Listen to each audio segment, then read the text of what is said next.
from a .8 KD to a 2.0 KD. And I don't say that to flex or anything like that, but to say it wasn't luck. There is a formula to it. And in this video, I'm going to share with you 20 things that I would do if I started playing Warzone today. Number 9 is a game changer. First things first, rotational aim assist. I had no clue what that was or even what that meant when I first started playing Warzone. And now I have a fully understanding of it. And this is one of the things I wish I would have known faster. So rotational aim assist. We have our controller right here. Let's get it all dialed in here, right? So you got your movement on your left stick, right? That's what you use most of the time.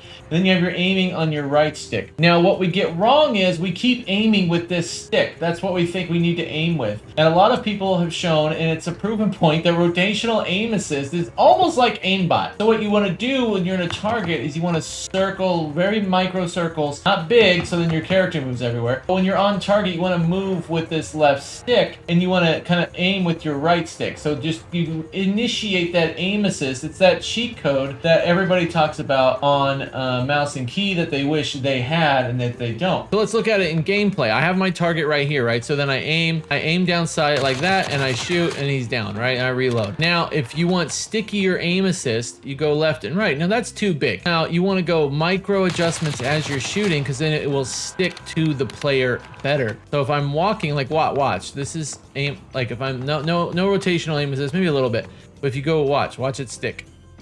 It's sticky. It's sticky, and then it finally pulls off.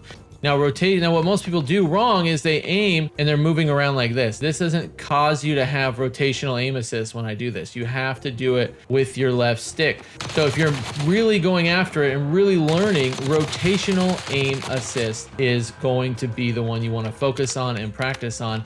And guess what? Rotational aim assist goes all the way down to this 50 meters, all the way down to 100 meters. This is an SMG, but even on the 50 meters, I mean, you can rotate it very little and it'll stay on target. So rotational aim assist is definitely key. Centering. Now, I wish I knew centering. So as you can tell, this is what normally happens in game. Centering, we're looking down like this, we're looting, we're picking up boxes. We're just, we're getting all of our loot, right? And then when we run into somebody while we're looking down, we have to go up.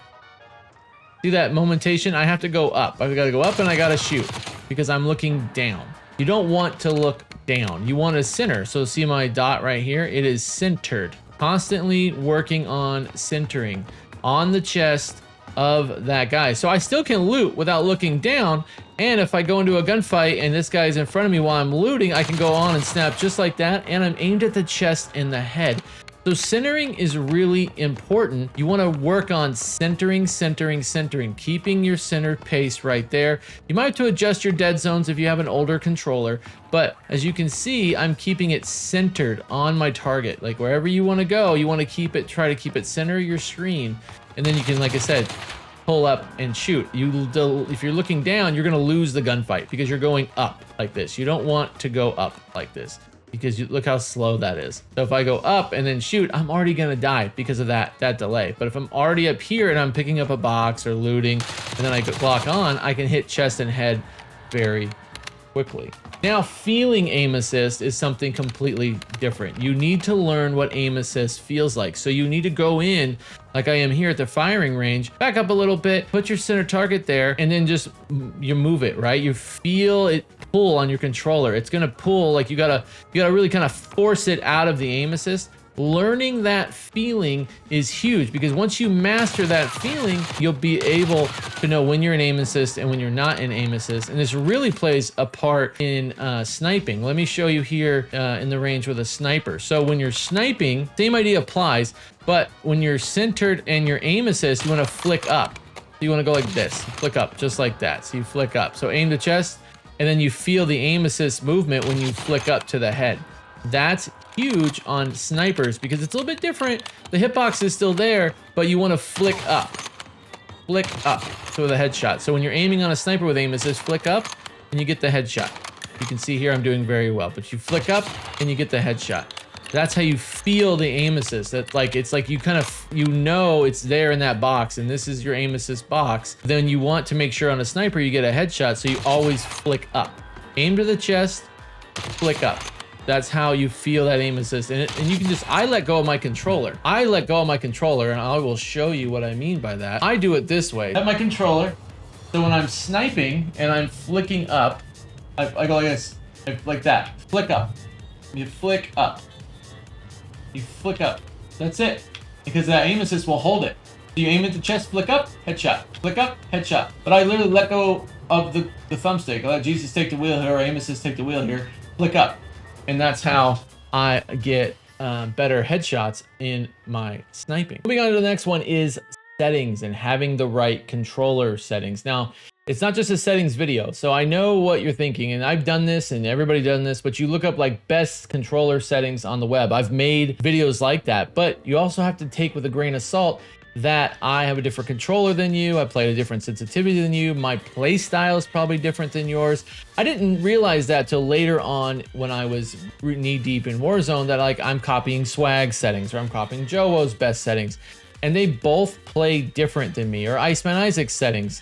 They play different for me. So you need to go in and figure out what your horizontal stick sensitivity is and your vertical stick sensitivity is on your own, and I'll show you how to do that. You want to go into multiplayer and create a private match. You can do this in Plunder too if you don't have the multiplayer version. You can do it really any multiplayer if it's old COD as well. You want to set it up with a place with windows, and I will show you how to figure out horizontal and vertical sensitivity. So to figure out my horizontal sensitivity, what I do is I line myself up with just 2 points. It could be 2 windows, it could be a shed, but what I do is I want to see how fast can I line up there, and like I want to go look and see where I am missing and how fast I could go. So let's go over here. Where's the 2 windows? Let's see. I think we got them over here. Yeah. Okay. We got the 2 shutters. We got right here and right here. So what I do is I line up outside of that, and I go left and right, and I test. Is that too fast? Can I control that? Am I out of control? And I tweak the settings. So as I'm doing it, I will go into my settings and I'll go to my controller and I'll mess with the horizontal or I'll mess with the vertical to see and over tweak it. So then I go up and down as well, because you have enemies there, enemies there, enemies there, enemies there. This is a very vertical game when you're playing Warzone, because you're looking up, you're looking down, but you got to figure out your own sensitivity here. And that's an easy way to do it. Left and right, and just see what you can control.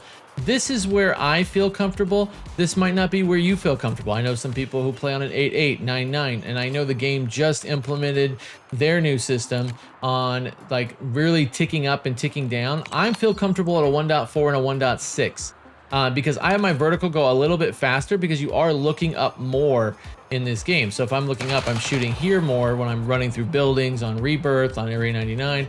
I want to be able to look and see up and down really quickly. So I wanted to go up and down vertically more, and my left to right seemed like something I could control. Now I could move it a little bit up, but I've tested this tried and true 1.4, 1.6, but hop into a private match, hop into Plunder. You can do it anywhere. It doesn't have to be a window. You can do the same thing on this school bus. Do it tire to tire, like where, you know, if you're lined up center, tire, tire, tire, tire. And if you're overshooting, you're too fast. If you can't control it, if you can't stop at your point, then you're too fast. If it's too sluggish, then you're too slow, and you need to adjust it.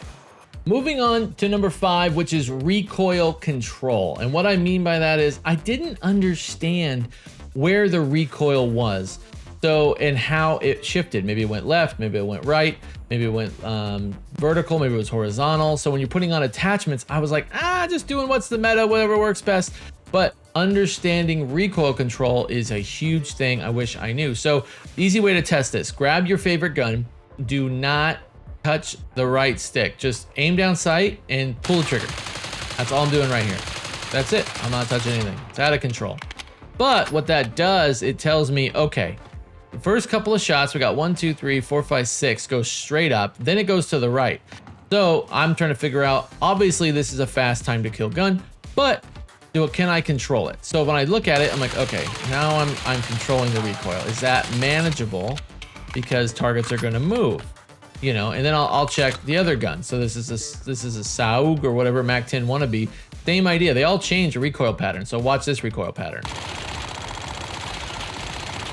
That one is out of control. Like literally veers like to the left and to the right. Let's hear it. We can clear it and it'll put it down again. Watch.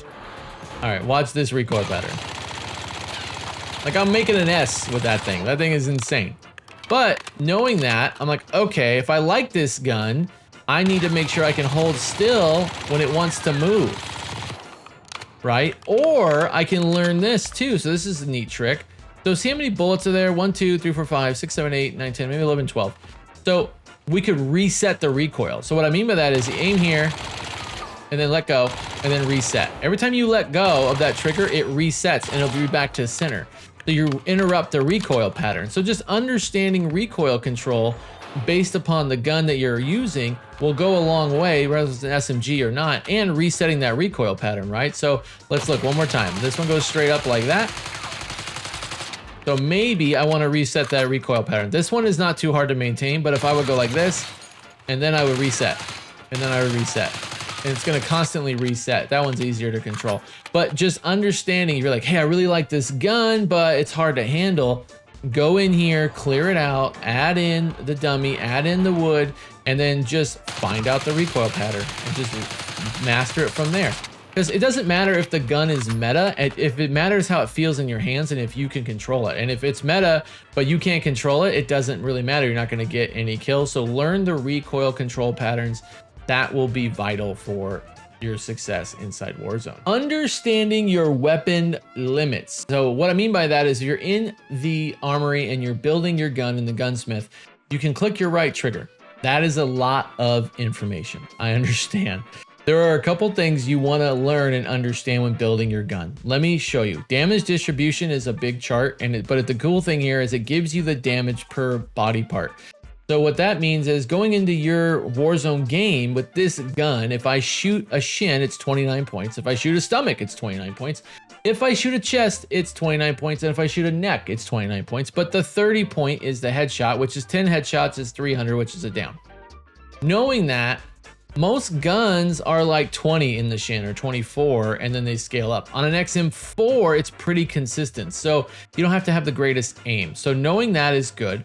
The other thing is damage at effective range and damage beyond ranges. So 53.3 meters, after that, it's 24 points per shot after 53 meters. So most of your gunfights are gonna be within 50 meters, but 53 meters and above, you go from 29 to 24. So it's just like knowing things about your gun when you're going into gunfights. A couple other things you wanna look at. One is bullet velocity. So right here, I have 1,344 bullet velocity. Now, to explain that, bullet velocity is how fast the bullet travels from when you hit trigger to when it hits your target. So the more bullet velocity, the better it is for you, because that's when it's gonna feel like hit scan, it's gonna feel like you're hitting the target better. Then you're going to want to look at your vertical recoil control and your horizontal recoil control. Those are going to be the lowest, the better. You want them as low as possible. Now, one other thing I look at, and I will take you to like an SMG because it's really more important on an SMG, is this is the Compact 92. Your aim down sight speed. This one is geared to be at 250 milliseconds. I try to build these loadouts at under 200 milliseconds because you want to be able to aim really fast. So 250 is a little slow. 170 on the sprint to fire and your slide to fire. You want to get those numbers on your SMGs because those are your close quarter engagements as low as possible. So let's check this Jackal out. So the Jackal's a good way of looking at it. Aim down sight, 195 milliseconds. Sprint to fire, 85 milliseconds. Now sprint to fire means running and then pulling your gun up. So how fast can you do that? Because you are running and gunning in this game and you want to do that as fast as possible. If you don't do that as fast as possible, you will lose. And you're not saying you're going to win every time, but you're trying to give yourself the best chance to win. I didn't know this stuff when I started. So this is something you want to look at. And your slide to fire speed at 144 milliseconds with this omni movement, sliding and then shooting. That's really all that means. It should say slide to shoot, but slide to fire sounds better. So sliding to shoot, I'm sliding and then shooting. How fast can I go? So you want to drive those numbers down while keeping your horizontal and vertical recoil control controllable as much as you can, and having the highest bullet velocity as best you can as well. See, that is the science and the art of it, like trying to match firepower, accuracy, mobility, and handling all into one and getting the best version you can possible. Okay, speaking of weapons and understanding all of that, now the biggest thing I didn't understand too was ground loot. Now, understanding what ground loot does more damage than others' ground loot. So we're in a game of Area 99, right? You're running in here, you got a shock charge, you have a C9. That's a pretty decent gun, right? I know they're all color coordinated and that's really nice and cute and dandy, but there really are understanding what guns are better than others when you're picking up. AK-74, we know that gun has good damage, but hard recoil. So knowing that, we pick that up. Okay, I got a good long range. Then we have the ASG-89. That gun is terrible. I would never use that gun. It is a shotgun and it barely shoots. So, but it's marked all red outline, right? So understanding your ground loot is a huge part of the game. Let's open this box. What do we got? We got an Ames 85. So knowing the Ames 85, the Ames 85 has 0 recoil, pretty consistent gun, not bad, doesn't hit as hard as the AK-74. So we could pick that up, but we want the best chance to win. So, and then we look at like the PP919, great gun, but there's only 2 attachments. So just understanding all of that will add in a huge thing for you guys when you are playing. Then we come out here, we have our sniper rifle. The Frostline, that's a good sniper rifle. It's not a bad sniper rifle. There are better sniper rifles, but that is what you're looking for. XM4, I showed you that earlier. We know the XM4 is a good gun, right? We want to use that gun. So just knowing the ground loot and understanding what's going to give you the best chance to win. Like we just got this guy coming over here. This is a Model L. It's good, but doesn't hit very hard. The bullet damage isn't very hard, so I know that, right? But this AK-74 does a little bit better, right? Like I can hit that guy. He's probably going to be plated now. I'm going to go over here. I can win that gunfight with the C9, right? Back up. Oh, and I'm down. But I won the gunfight with the C9, got shot in the back, and then he's going to finish me. But just knowing the ground loot and what to pick up is a huge part of winning in Warzone. Number 8 is map rotation. So we have our map right here, right? We have our plane going this way. Knowing, obviously, people are going to split left and right. Now, figuring out where people are going to land and where are you going to be able to loot and get gunfights is the key to winning this game. Now looking at this map, you're probably going to have very little people out here on loading bay and warehouse, so you could loot and gather up guns faster and be uncontested. It's going to be hot at reactor, hot at test site, and hot at pods. Let's test the theory, and we'll go right out here to where I said, which is right in this section, right? Let's see if anybody lands over here. I highly doubt anybody lands off the grid over here. You can see you got people way down there, you got people over there, but nobody landed here because it's like a wasteland, and you'll be able, if you're brand new to the game, you'll be able to loot more, be uncontested, and you won't die off the rip, because I understand that could be very annoying. But understanding these maps and knowing where to go from here. Now my team went up to mannequin assembly. They're gonna work in. Knowing this map rotation, it's probably gonna rotate down towards reactor. So this side, because I've played enough, will go into reactor. This side will go down, and it's going to constantly push out here. This will shrink in a little bit, obviously, because you can't have a circle out here, but knowing that because you played the map well enough, and it depends on what you want to do. Are you looking to get kills fast? Are you looking to loot up and get your loadout fast? But understanding where to land and where to rotate out of these places is huge. Now I promised number 9 would be a game changer, and it is, and it goes right along the lines of map rotation and understanding where are the best spots to loot so you can get the most money and get the most guns so you can win gunfights right off the rip. Did you know right here, look, if I land here on test site, there is a cache right here. I land here every time. You'll get a gun, you'll get plates, you'll get a kill streak every single time, and those are all over the map, and they will help you win if you land in these areas. This one is test site right back on the bunker. There's another cache over here on the Nuketown shopping area. There's another cache over here by the mannequin assembly. Now knowing this when you land gives you the upper hand, so you can load, get your gun, you can get your kill streak, and you can help your teammates. I can go like, where are they? My teammates are right over there, right? So I'll go ahead and do an airstrike on them to give them a little bit of a buffer, but then I go down here and then test site. This whole area is full of loot. It is insane amount of loot. If you haven't gone down here to get loot, look at this, boxes, boxes, loot, loot, money, money, money, money. Like, this is a perfect spot. You can get loadout, get your money. Look, I got a kill streak already. Look at that, another one. I got UAV up, there's a whole team over there. I got a gold box. This area is full of loot. If you have not explored it, this is what you want to do. You want to understand that there is a bunch of loot and all of that down here. And speaking of that, that takes me into my next point, which is number 10.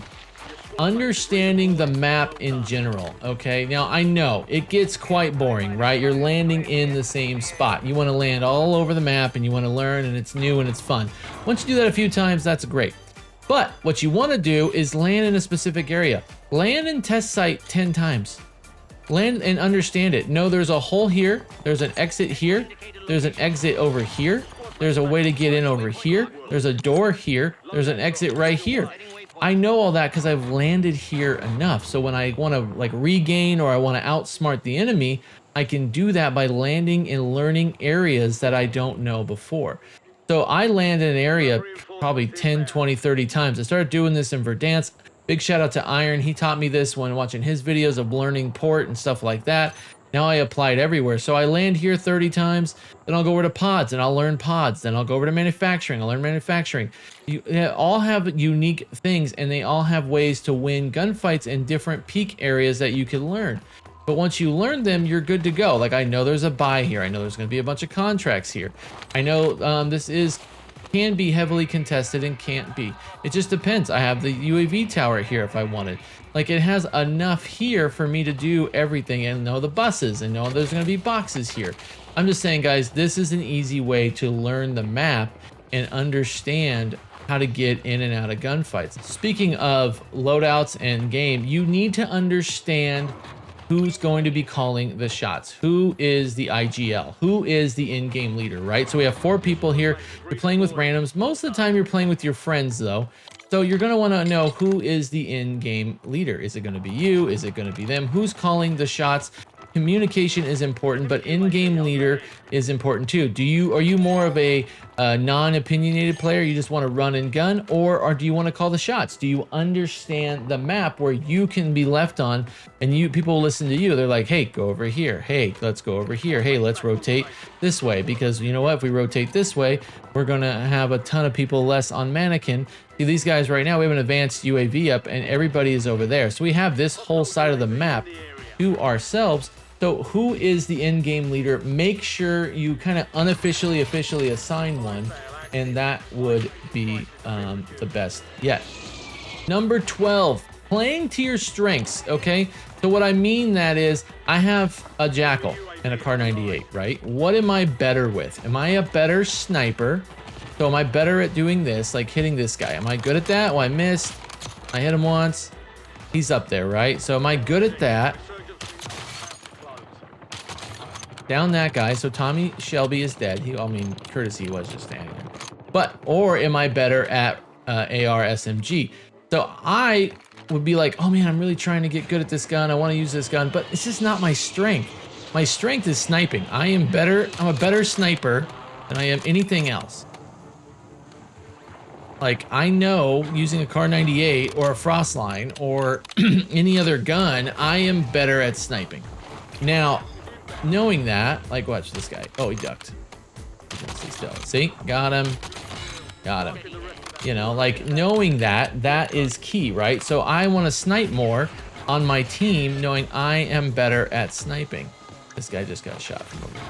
Number 13, which working with a team, and I'm probably not showing you the best visual of it right now, is communicating with your teammates, right? So like them understanding where people are. Me just got murdered by Tommy Shelby. He's probably Max, I downed him earlier. But communicating with your team. So if I'm the sniper, a sniper usually plays back. And then if you're an AR SMG, they play forward more. So you like, hey, I'm gonna stay back. You guys rush in, I'll get anybody that comes out. Or hey, you stay there, you shoot a couple shots. I am going to play soft and I'm gonna hold back. Or I'm gonna flank from the left, you flank from the right.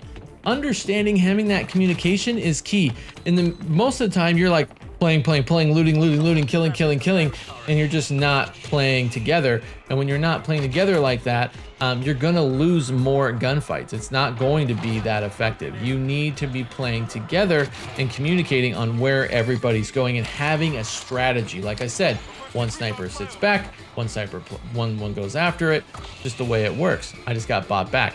Now, working as a team, you want to strategize that and figure out who's going to do what, when, and where, because you'll get more wins and you'll get more kills because you're setting people up to win, right? Like, you can't have no communication and think you're going to win gunfights. Now, you'll win the one-offs, right? I'm getting shot at. You'll get the one-offs, but the majority, you're going to want to be having that communication. Like, this guy's coming right here. I hit him a couple times. I'm gonna ping it so they know right here. Like, I'm letting my team know there's people right here. Give them communication so they can focus their efforts here. Communication is key. You don't want to be just shooting and not having any communication, because that is not going to help your team, and then you're gonna win less, and you don't want to win less. Number 14, let's talk about equipment. Now, I'm not saying you need to run out and buy a ton of equipment, but these little things that I've purchased have helped me a ton. One, let's take a look at the controller. We got a Scuff Vision Pro controller here. That is made for PC. It has 4 paddles on the back, and you bought this so I could use this and play a little bit better, a little bit more efficiently. Then I bought some precision rings right here. So if you've seen these are great. So you have soft, medium, and hard. They're very cheap. I actually have a video I'll put in the calendar here about 5 tools you want to use that are under 30 bucks. But on my controller that I use every day, I have it on my controller. So as you can see, I have a thumbstick that raises up that one and a soft precision ring, or actually a hard precision ring on that piece. So what that does is it lets me do micro adjustments on my aim. So I'm not willy-nilly all over the place like this, right? Like, that's what it does. So knowing that helps me out a ton. And this thumbstick is raised. So if you look at CDL players or any professional gamer, you get more micro adjustments and easier to manage with a higher raised in thumbstick. So what I'm saying, these are cheap to buy, but they add in a lot of value, and you're not all like this, right? This is what happens if you don't have anything on. That's fine on this stick. You don't want that on your aiming stick. And the controller, I have a Scuff Vision Pro. I do all kinds of different things with controllers. I love this Black Ops 6 edition, but I also have an aim controller coming. I'm gonna be testing out all kinds of controllers to see what's best for you guys. So watch for that video coming back. But equipment, I can't say it enough. Those little tiny micro things help. I know JGod uses them, Joe uses them, Swag uses them. Those are things you can take and use and apply to your gameplay that'll give you better aim and make it a lot easier and getting more kills. I didn't buy those things till I was about 18 months into the game. I wish I would have bought them sooner. Let's talk about some settings that you can change to make your game easier too, that you might not haven't changed yet. So a couple things. Go into controller, go to aiming, make sure you have some of these basic things here. Aiming advanced settings, you want go ahead and aim response curve type. I use standard. You can use dynamic. Standard just feels a little bit better with this title. I normally ran dynamic all the way to this title, but switching over to this title with Omni movement, standard was the one for me. And then you want to go ahead, obviously make your aim assist on and your ADS aim assist on. Those are going to be huge. And then your movement. So you want to make sure tactical sprint assist is on. Make sure that is like that. And then you go into more and you want those at 0 for your assist delay and on for assist sideways and assist backwards. Now I can go through all those settings, but a couple other things I would say that make you easier to get wins and play better is your slide dive behavior, tap to slide. I tried hybrid, wasn't my favorite. You can try it, but I think tap to slide and the way I have my controller set up is the way to go. And then combat. So you want to go over there. You want to go ahead, armor plate behavior, apply all. Nobody wants to apply one at a time. That's crazy. And then you want to go ahead and go to combat advanced settings, and you want to make sure your weapon mount exit is at instant. Your interact reload is tap to interact. Tap to reload is going to be for multiplayer, and you want to make sure those are on instant and tap to interact. A few other settings you want to check to make sure sprint restore is on. That because you don't want to be interrupted when your sprint is restoring. And then controller, and then go down 2 dead zones. Now let's talk about this for a second. I have a pretty new controller. So my left stick minimum's at 5, my right stick minimum's at 5, and why they're at 5 is because I don't want them to drift away. So you can go ahead and lower those numbers, go into a game and see if your hair placement moves, but that's where you should be. And then the left stick maximum, that's with me aiming. That's how fast it gets me to gets to 70. So some people have it at 99. I run, actually, you run it at 65. What that does is if I'm aiming with my left stick, that's how fast it takes for me to get to my max dead zone on that stick. And that's the only stick you want to mess with. Your left trigger, your right trigger, please make sure they're at 0. Speaking of number 17, FOV. And I want to talk about this because I don't think enough time has been spent on FOV. Let's see. We're going to go to graphics. We're going to go into view. We're going to go to FOV. Mine is at 120. That gives me the largest FOV to see on the screen. It also makes my player bigger. It also makes my player seem faster. Now, here's what I recommend if you're new. Go in and move this down to 110. The reason why you're going to do that on 110, think of it this way. Your player's standing in front of you. You have a box in front of that player, like a square or probably rectangle. Rectangle is probably the best way to do it. That is your aim assist bubble. When you bring that player closer to you to see, that aim assist bubble is going to feel bigger. It's the same. It's like an optical illusion, but it feels stickier. It feels easier to hit. You'll move a little bit slower on your screen because you do this, but what I did was I stuck with 110 for a few years to get used to that feel of aim assist. And I didn't know that I could do 120. I started on console and I didn't have 120, and we'll touch on that in a second. But 110 is a good way to start your field of view because of that box. So you're bringing the operator closer for you to see. Then that box is a little bit easier to feel stickiness on your aim assist. Once you're confident in your shooting, I recommend moving that up to 118, 120, and max it all the way out. Most people do 118 or 120 just to get that best field of view so you don't miss anything and you get a little bit more speed. For number 17, I want to talk about TVs versus monitors. Now, I play on a PC, but if you're on a console with a PS5 or Xbox, you can hook that to a monitor. I highly, highly, highly recommend a monitor over a TV. I'm not saying go out and spend a bunch of money, but if you have the bankroll or you have the means, and it's the holiday times anyway, get a monitor. Now, I'm on Alienware's website. They make great monitors, but I want to show you why I would recommend a monitor. Let's just start with their cheapest 25-inch monitor. What I would recommend is a 25-inch to a 32-inch monitor. Now you can go 1080p, 1440p, or 4K, depending on your budget. I think 1440p is the way to go. What you want to look at is the hertz here. So this is a 1080p monitor. But let's go down to the 27-inch. We have a 1080p as well. Now let's look at this one right here. Alienware 27-inch gaming monitor, $380. I know it's a lot of money, but look at this. 1440p, 180 hertz, DisplayPort, 165 hertz, HDMI 144. I know I might be speaking Greek to you, but let me dumb this down. Hertz is like your frame rate, like your frames per second. Like think about in game, you're 120 frames per second, 60 frames per second, 80 frames per second. Depending on what machine you're using, like my computer right now is built to push a lot of frames. I've had it done by FPS Hub and Merck over there, and they've done a great job. I'll leave their link in the bio. I'll leave their link in the description so you can book us some time with them. Just tell them I sent you. They're great.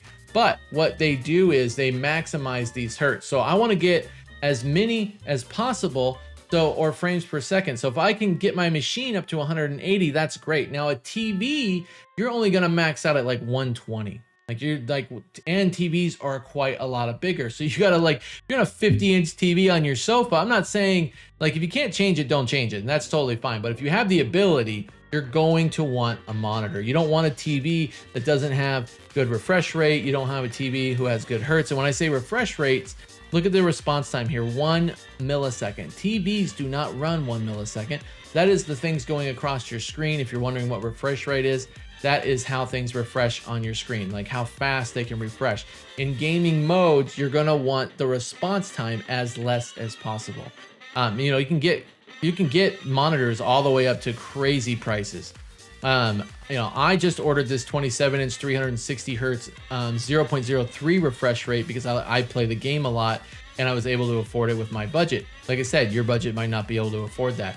So find a good deal on a monitor and switch away from your TV versus your monitor. When I started, I was on an Xbox with a 70-inch TV, and I thought it was the best thing ever, and I couldn't understand why everybody was better at me in the game.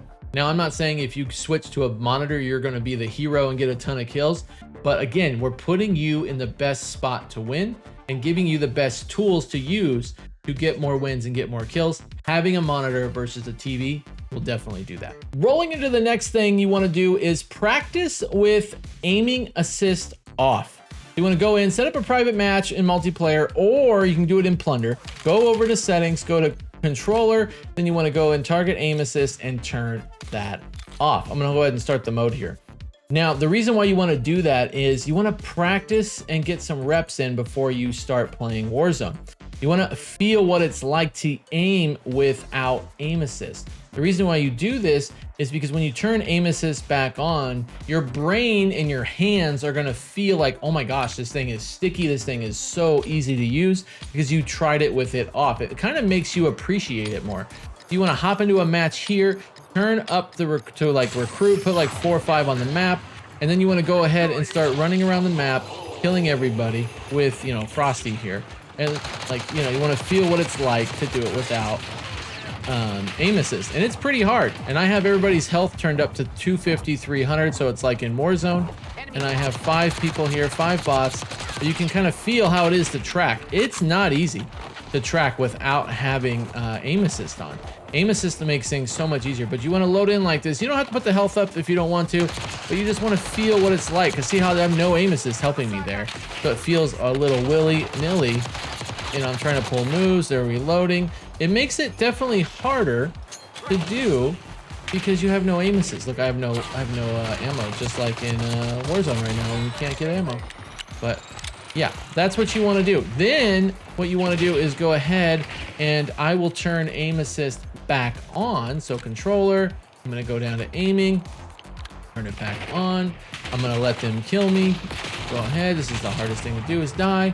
And I'm going to repopulate, and I'm going to do this for like 20 minutes, 15 minutes. Like I'm going to do probably 5 or 8 minutes without aim assist, and then I'm going to do 5 to 10 minutes with aim assist.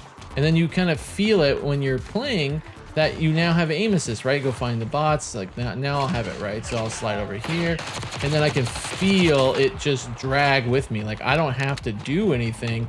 It's already there, and I can feel it. You know, I can get aim assist. I can spin on this guy and turn. You know, get him there, reload. But you get that feeling when you're going left to right on your aim assist, like I talked about earlier, where it just, you kind of get like appreciation for aim assist. So it's not, he's hiding. See, you breaks aim assist if you're behind a pole. Yeah, bet you didn't know that, did you? So yeah, you get the aim assist. It works pretty well. You can slide in and out. Look at that. Aim assist puts me right back on that guy. You just get a new appreciation for aim assist. So try that, warming up. I do that now every time I play. And it gets me my hands warm, it gets me appreciation for aim assist, and it gets me learning how aim assist feels in every gunfight. Coming in at number 19, and it might seem counterintuitive and it feel weird to me as well, but you need to be getting in as many gunfights as possible. Landing in really crazy areas that gets you into gunfights. And the reason why you do that is because the more gunfights you take, the better you can play and the more you will learn. If you hide and you camp, you're not going to get better at gunfights because you're going to take one gunfight a game and then that's it. Like that's it. You're out because you camped the whole time in a corner. You need to be running to gunfights. Obviously not running away from them. I know it's going to be like, well, I want to get wins. I want to get wins. I need you to forget about getting wins and just get better at gunfights. Because here's the thing. If you get better at gunfights, that guy got me as I was mounting. If you get better at gunfights, AKA you will win more games. I know it feels weird. What did I do wrong in that situation? Nothing. I had no clue that guy was there. I'm not wearing headphones, so I don't have audio, and a whole team of 4 there. There's nothing I can do. But you want to make sure you learn from the gunfights as well, right? So landing with your team, and you want to take on as many gunfights as possible. You want to get in the mix. You don't want to be hiding and be Johnny Come Lucky and then sit here and wait, and then somebody's going to come by and kill you. Get a gun, get in as many gunfights, try to kill as many people as you can, because as you kill more people, like I said, you will learn more about the game and you will naturally get more wins. You're not going to get more wins by sitting around waiting. You want to get, it's like I've said, a repetition, right? Like, I'm not getting down because I'm losing gunfights. I'm getting down, I get mad because if I'm not winning. No, I want to learn to get better at gunfights. So I'm going to keep coming back and going after gunfights. I mean, be smart about it. Like, I'm not going to land there. There's a whole team there. My team's there, but I'm going to go a little far out so I don't lose the match for our team. But, like, I am still going to get in gunfights. Like, that guy's right there. Oh, he's wall banging me. Like, I'm going to get in more gunfights that make sense. Like, I need my team to back me up here. But, you know, you want to get into more. That's all. You want to get into more gunfights. Get into more gunfights. That's all I'm saying. Stop hiding. Stop camping. I know you want to win the game. Winning the game just means getting into more gunfights. I can't say it enough. There, I got killed. My team's fighting. We'll see how it goes. I'm gonna ping. So it gives them more. But I'm keep getting into gunfights. That's what I want to say. Like, just make sure, because what happens is you learn shooting in the chest, shooting in the head. You learn different spots to go, what gun does what, and you'll start winning more gunfights because you're remembering what you didn't know before. And hey, to wrap this up with number 20, don't benchmark yourself against other streamers, content creators, or whoever putting out content. I used to do that all the time. I would look at like Joe, Iceman Isaac, Swag, guys who've been playing first-party shooters for their entire life, and especially Warzone. And I would be like, well, they're just getting wins and they're just getting kills, and it's just, they make it look easy. Of course they make it look easy. They make it look easy because they've been playing longer than you. They've been playing longer than me. But they do implement a lot of these things where you can understand the map. They understand centering. They have their aiming locked in. That, like, they've been doing that longer than you. So they make it look easier than you. Stop comparing, because you're gonna lose the comparison game. Like, it's just gonna happen. Like this guy right here. Like, you just want to learn. Like, they're shooting me through that window. I'm trying to get plates. I'm gonna get plates anyway. But just don't compare yourself to those top streamers, because that will get you down as well. Comparison is the thief of joy, as one said. And with that, guys, I hope you got a lot out of this video. If you want more videos like this, click or touch the screen now and check out this video that'll help you get better at aiming on controller in general. All right, thanks, guys.